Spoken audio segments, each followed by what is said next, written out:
Welcome to another episode of Paula's Top 5. Are you a hiker or a camper? Have you ever been lost in the forest? Today, I will tell you 5 of the creepiest and most haunted forests around the world. Are you ready?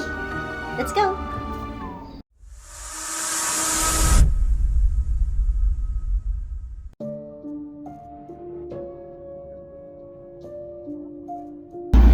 The Black Forest, Germany. Ang Black Forest ay kilala sa makakapal na puno ng pine tree na halos pigilan ng sinag ng araw sa pagsikat sa lupa nito.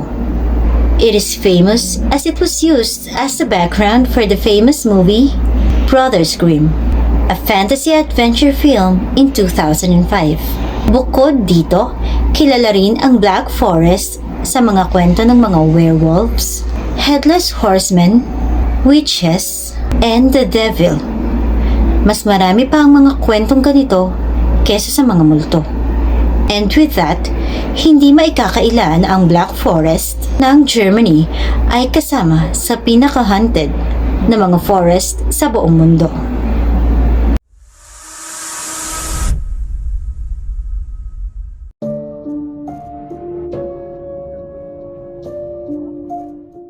Epping Forest, Essex, England. Minsang naging hideout ng mga iba't ibang kriminal at kilalang tapunan ng mga natatagpuang bangkay. The Epping Forest near London is a vast of 2,400 hectare woodland.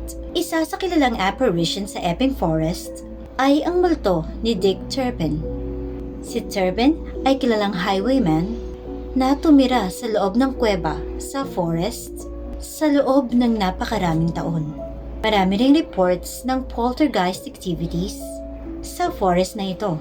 Dan pa sa mga apparitions sa Epping Forest ay ang biker na pugot ang ulo, a troubled spirit that is said to run out in front of vehicles, scream, and then disappear. Multo ng isang batang babaeng nalunod umano sa King's Oak Pub, isang headless horseman, at marami pang iba.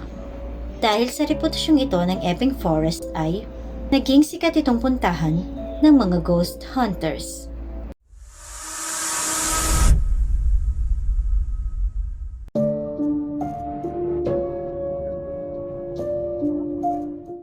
Dawhill of Kurseong, India. Matatagpuan sa Darjeeling District of West Bengal, India. It is renowned for its serene natural beauty, pleasant climate, and panoramic views of the surrounding hills and the tea gardens. Pero bukod sa ganda nito, kilala rin ito sa pagiging haunted, na nakapagdagdag ng interes ng mga turista dito.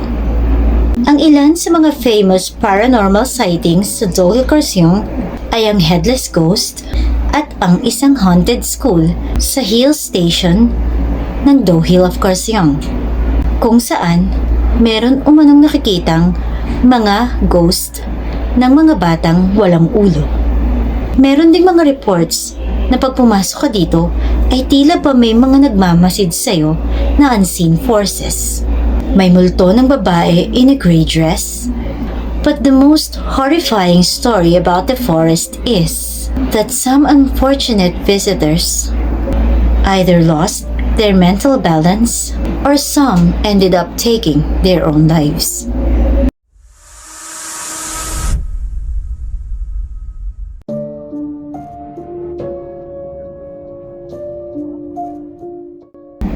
Top 2 is Hoia Bashu, Transylvania, Romania.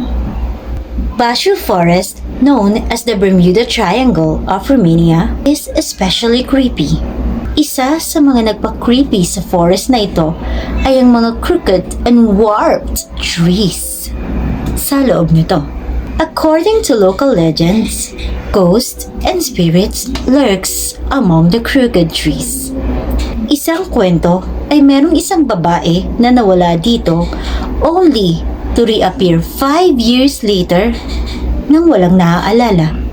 May kwento ng isang shepherd at ng kanyang mga alaga na nawala dito at hindi na muling nakita. Bukod sa supernatural, there are also rumors of alien encounters inside the forest.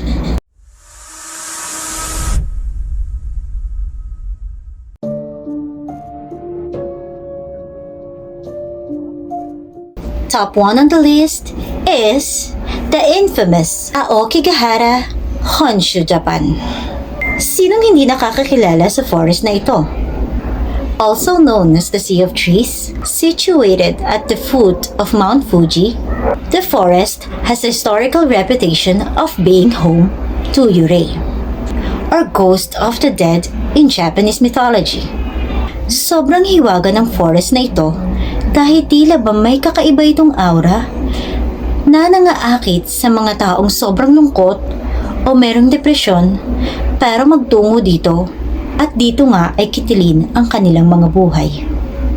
It has since been known as the Suicide Forest. Sinasabi ng mga namamatay sa forest na ito ay ini-invade ang mga puno rito. Ang kanilang mga kaluluwa ay nananahan sa bawat puno, generating paranormal activity and preventing many who enter from escaping the forest deaths. Sobrang dami talagang nakukuhang biktima ng suicide sa forest na ito taon-taon. Tuwing nakakakuha sila ng corpse dito, ay dinadala nila ito sa isang espesyal na kwarto na pinagdadalan sa mga katawan ng mga nagsusuicide. They believe that if the corpse is left alone, it is very bad luck for the Yurei or the ghost. At syempre, hindi magpapahuli ang Pilipinas.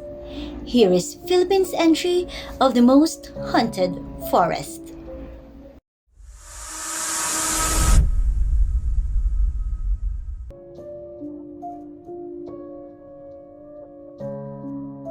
Mount San Cristobal, Laguna, and Quezon.